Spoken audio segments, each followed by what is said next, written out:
When did your feeling about something is very wrong here turned out to be true? I came home to my mom supposedly out for a walk and my little brother seeming worried she hadn't come back yet. I noticed her keys were hanging up. I had a sinking feeling something wasn't right. Why not take your keys? Anyway, long story short, she hasn't gone for a walk. She has locked herself in a back room in our guest house thing that you can only unlock from the inside and had taken a whole heaps of pills to kill herself. She survived.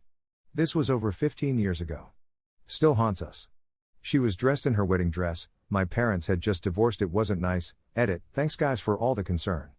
I see my mama in 2 days for the first time in months, so it's fitting to be able to hug her. I told her I posted this and the flood of concerns about her, and she was very heartfelt and said she was sorry. I also told her I got gold and she doesn't understand, so now she thinks I am bringing her gold jewelry as a present back for my trip.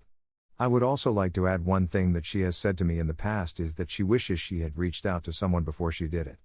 A chance for help.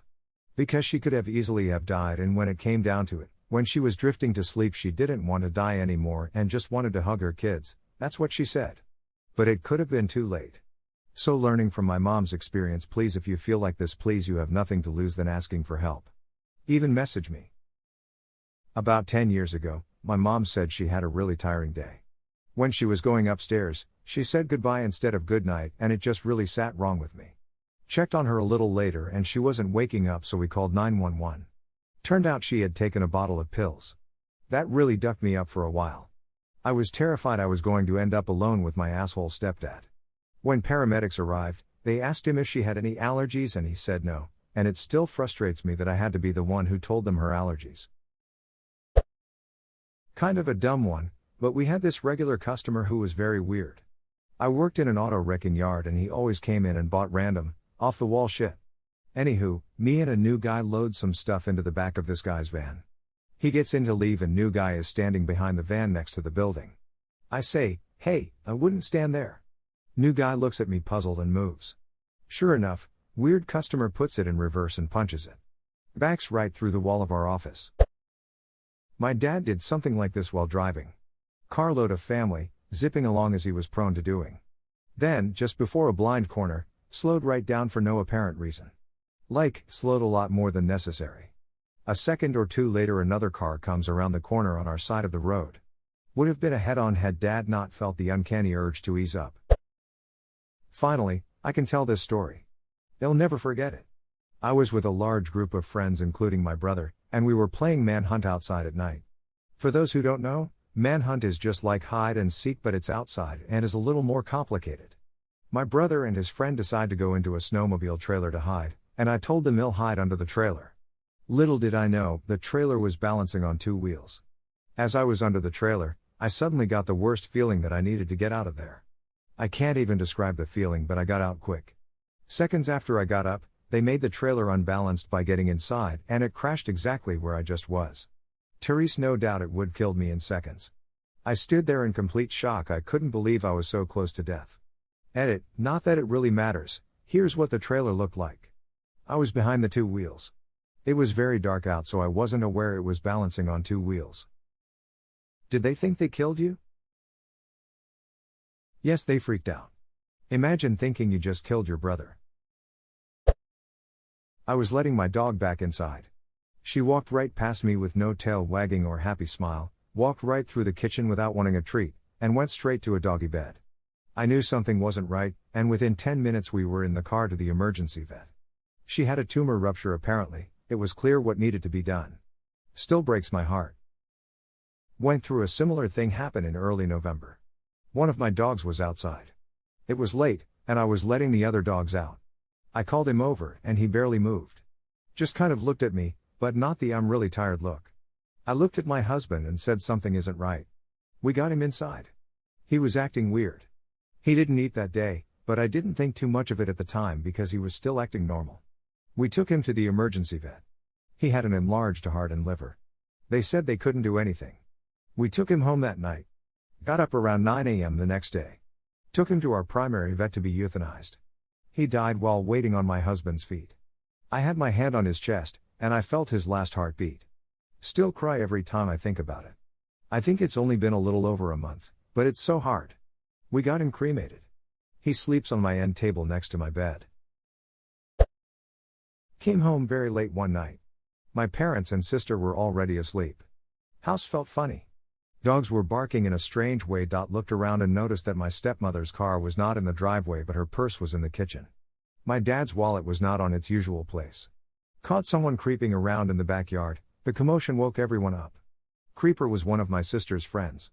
Turns out, her friends decided to break in due to the fact that my parents never locked the doors and the dogs all knew them, steal my dad's cash and credit cards and take my stepmother's car for a joyride. Since she drove a Toyota Corolla, I have no idea why. We found the car in the next subdivision. Why Creeper Boy was not with his buddies? Figured he could double back and spend some quality time with my sister, and my timing was just about perfect. He ended up rolling on his buddies and getting a reduced sentence. His parents were pissed at me more for injuring their little boy than they were at him for breaking into people's houses and stealing cars. Yeah, his parents' attitude is definitely what got him that way. Enabling parents create criminals. Not creepy or crimey or anything, but I'll never forget it, Christmas 2002. I was home from my freshman year of college. The vibe in the house had been really strange and tense since I got back. On Christmas morning, my mom gives my dad a really heartfelt, personalized present. My dad gives my mom an expensive but generic-looking bracelet with some diamonds in it. She starts openly weeping. Something was not right. He told us he was leaving the next day and moved out immediately, into the house of the coworker he had been sleeping with. It was not a good time. Edit, really did not expect all the upvotes on this one. So, to answer the multiple questions, we're all 5 by 5. My mom spent a long time very depressed and not sure what to do with her life. I was angry for a long time. My younger siblings were angrier for longer. Mom is doing great on her own now and dad is happily married to said coworker. Way happier than he ever was with my mom. Still some lasting bad feelings, but we're all pretty good. I was driving home late one evening, and I had the strongest feeling that something was wrong. At the time, this meant that I took the long way home because I thought my subconscious knew there'd be some speed traps on the turnpike. Next morning, it turns out a drunk driver caused a huge multi-car accident in the exact stretch of road I would have been driving on. Driver and 2 others were killed, and another 5+ people were injured. I'm not a superstitious person by any stretch, but this is always something that's made me wonder. I'm not superstitious, but I'm a little stitious. My buddy used to stupidly sell various narcotics to just about anybody he met. I was with him once and he was giving me a ride, but he asked if we could make a detour for him to make a quick sell. I said sure, so we went to meet some random guy in the middle of a casino parking lot. We sat there for an hour waiting for the guy to show up.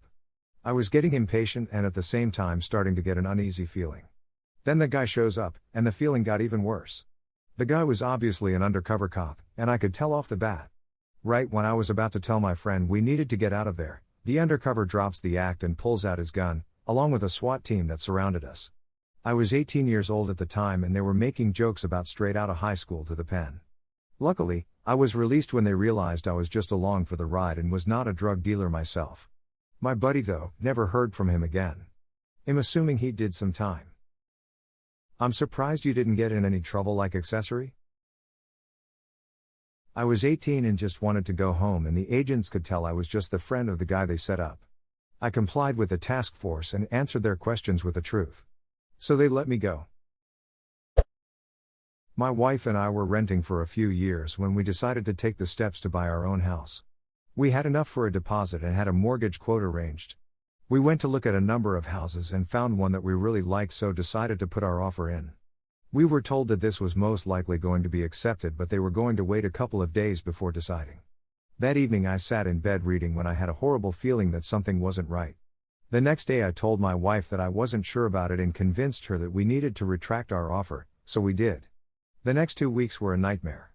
Within 2 days of pulling out of this offer my wife was made redundant, totally by surprise, and she hadn't been working at the company long enough to get much of a payout.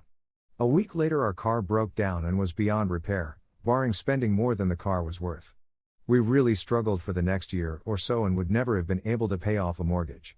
We are in a much better place now, but we know that if I hadn't had that moment we would have been screwed.